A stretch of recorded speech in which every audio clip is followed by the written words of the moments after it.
Bonjour, nous continuons notre étude biblique de l'Apocalypse et nous arrivons au message adressé à l'église de Philadelphie, donc au chapitre 3 de l'Apocalypse, versets 7 à 13. Et une première chose que je voudrais mentionner, c'est que l'église donc de Philadelphie signifie amour fraternel, en mémoire du fondateur Attalus qui avait une affection particulière pour son frère. Et donc forcément le mot Philadelphie a beaucoup de connotations chrétiennes. Amour fraternel, c'est quelque chose qui nous parle beaucoup. En réalité, à l'époque où l'Apocalypse a été écrite, Philadelphie ne s'appelait plus Philadelphie, mais s'appelait Néo-Césarée, Flavia. Donc elle a changé 2 fois de nom. D'une part, Néo-Césarée, qui signifie nouvelle ville de César, suite au tremblement de terre de l'an 17 après Jésus-Christ, où le César, l'empereur, Tibère, a aidé de façon très forte la ville pour être reconstruite. Et une deuxième fois, suite à une autre aide de l'empereur Vespasien, qui a aidé aussi cette ville, et donc cette ville s'est fait appeler Flavia, donc du nom de l'épouse de l'empereur. Donc chaque fois, le nom a été changé pour honorer et dire leur reconnaissance aux empereurs, pour que la ville dise sa reconnaissance aux empereurs. Je passe un petit peu à la fin de ce message à l'église de Philadelphie, puisque à la fin, nous voyons que du vainqueur, je ferai un pilier dans le temple de mon Dieu, il n'en sortira plus jamais, je graverai sur lui le nom de mon Dieu, celui de la ville de mon Dieu, la nouvelle Jérusalem qui descend du ciel d'auprès de mon Dieu, ainsi que mon nom nouveau.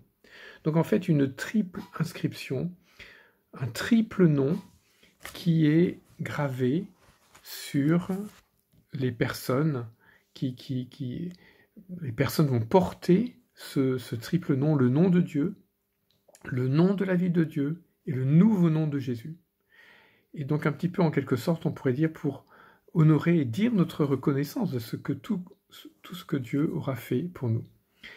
Un deuxième point sur lequel on pourrait se poser des questions, versets 7 et 8, où il nous est dit « Je connais ta conduite, voici, j'ai ouvert devant toi une porte que nul ne peut fermer ». Donc ça c'est le verset 8, et celui qui précède, c'est Jésus qui se présente à l'église de Philadelphie et qui dit « Voici ce que dit le Saint, le véritable, celui qui tient la clé de David, celui qui ouvre et nul ne peut fermer, celui qui ferme et nul ne peut ouvrir. » Donc ça fait référence à un passage dans Ésaïe 22, 22, où il est parlé d'Éliakim, qui a cette fonction, cette mission d'avoir la clé de David.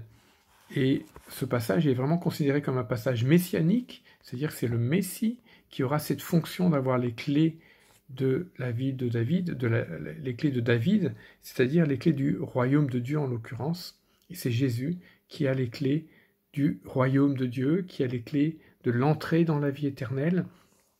Et s'il ouvre, personne ne peut fermer, et s'il ferme, personne ne peut ouvrir.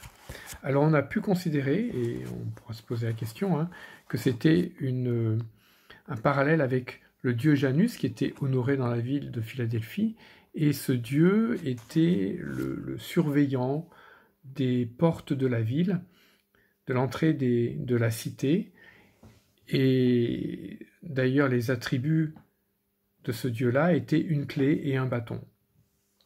Et on pourra aussi voir que pour nous c'est bien plus grand que cela, puisque c'est les portes de l'entrée du royaume de Dieu, dans la cité de Dieu, et aussi les portes du secours de l'Éternel.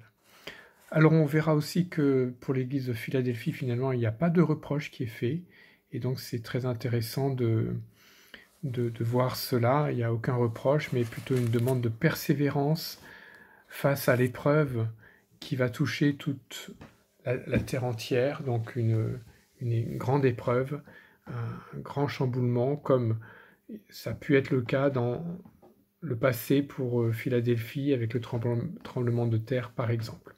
Voilà, nous verrons tout cela donc au cours de notre étude biblique. Donc, bon temps d'étude biblique, bon temps de prière aussi.